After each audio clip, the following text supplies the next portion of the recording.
Mengapa Samudra Pasifik dahulu disebut Lautan Teduh? Nah, sebelum kalian lanjut nonton video ini, jangan lupa klik tombol like, subscribe, dan jangan lupa tombol lonceng untuk mengaktifkan notifikasinya ya.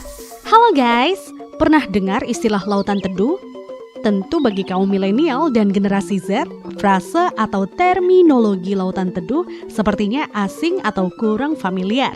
Tetapi bagi generasi baby boomers dan generasi X tentu sudah tidak asing lagi.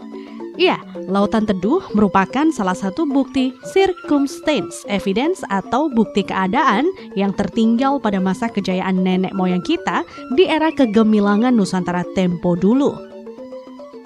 Entah sejak kapan istilah Lautan Teduh dihilangkan serta menghilang tak terdengar. Bahkan jejak digital pun seperti lenyap. Namun apabila searching di Google, memang akan ditemui kalimat Lautan Teduh, namun ada kata atau dalam penjelasannya, yaitu Samudra Pasifik atau Lautan Teduh. Jadi jelas ya guys, dalam peta dunia tempo dulu, Samudra Pasifik itu dulunya disebut Lautan Teduh. Silahkan bertanya pada ibu bapaknya masing-masing yang merupakan baby boomers dan generasi X. Nah, sejak kapan berganti nama menjadi Lautan Pasifik memang belum ada literatur menjawab pasti, meski secara arti tidak berbeda. Iya, Pasifik asal kata dari Pacifico ini adalah bahasa Spanyol, artinya tenang. Menurut beberapa referensi, ada penjelajah Portugis bernama Fernando de Magalhães menyebut istilah Pasifik karena ketika melintas di Selat Magalhães menuju Filipina, ia merasakan ketenangan saat mengarungi samudra tersebut. Dan istilah teduh itu sendiri jelas mengacu pada kosakata bahasa Indonesia yang artinya tenang, damai, atau ayem. Guys, Lautan Teduh mencakup sepertiga bumi loh. Ia terbentang 19.800 km dari Indonesia sampai pesisir Kolombia. Terletak di antara Asia dan Australia di sebelah barat, Amerika di sebelah timur, Antartika di sebelah selatan, dan Samudra Arktik di sebelah utara. Luar biasa ya guys. Lautan Teduh berisi sekitar 25.000 kepulauan, lebih dari jumlah kepulauan di lautan manapun di dunia. Pertanyaannya, kenapa kosakata teduh yang jelas dari bahasa Indonesia dijadikan nama samudra yang luasnya sepertiga bumi?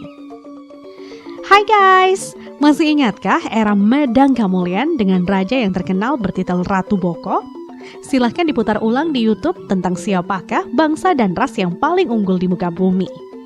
Nah guys, singkat cerita, Nusantara dahulu jelas merupakan bangsa bahari yang memiliki pelaut atau angkatan laut tangguh. Kenapa? Karena terbukti memiliki wilayah kekuasaan hingga Afrika, Thailand, Hawaii, dan seterusnya, hingga samudranya pun memakai istilah teduh, yaitu kosakata dari bahasa Indonesia. Nah, menyoal kembali diksi teduh di atas bahwa bahasa Indonesia selain berasal dari Melanesia juga dari bahasa Melayu pasaran. Ini terungkap pada Kongres Bahasa Indonesia II tahun 1954 di Medan.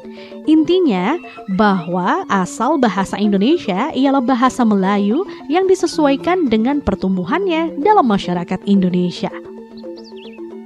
Menurut Wikipedia, ia mencakup sejumlah bahasa yang saling bermiripan yang dituturkan di wilayah Nusantara dan Semenanjung Melayu. Sebagai bahasa yang luas pemakaiannya, bahasa ini menjadi bahasa resmi di Brunei, di Indonesia, di Malaysia, Singapura, dan menjadi bahasa kerja di Timor Leste. Iya, bahasa Melayu merupakan lingua franca atau bahasa pergaulan bagi perdagangan dan hubungan politik di Nusantara sejak 1500-an lalu. Faktor migrasi juga turut memperluas pemakaiannya loh. Selain digunakan di negara-negara yang telah disebut tadi, bahasa Melayu dituturkan pula di Afrika Selatan, Filipina Selatan, Myanmar Selatan, sebagian kecil Kamboja, hingga Papua Nugini. Bahasa ini juga dituturkan oleh penduduk Pulau Christmas dan Kepulauan Cocos yang menjadi bagian Australia. Jadi jelaslah bahwa bahasa Indonesia sesungguhnya telah ada atau being yang reality dan berada atau existence sejak dulu kala dan digunakan sebagai bahasa penghubung oleh beberapa negara. maka menjadi masuk akal ketika samudra di sekitar negara-negara dimaksud bernama lautan teduh. Ini bukan cocok logi atau gotak-gatuk mantuk, tetapi bukti keadaan atau circumstance evidence yang mengatakan demikian. Jelas ya guys, bahwa nenek moyang kita serta bahasa kita adalah bangsa unggul dan perkasa. Bahasanya pun menjadi bahasa penghubung.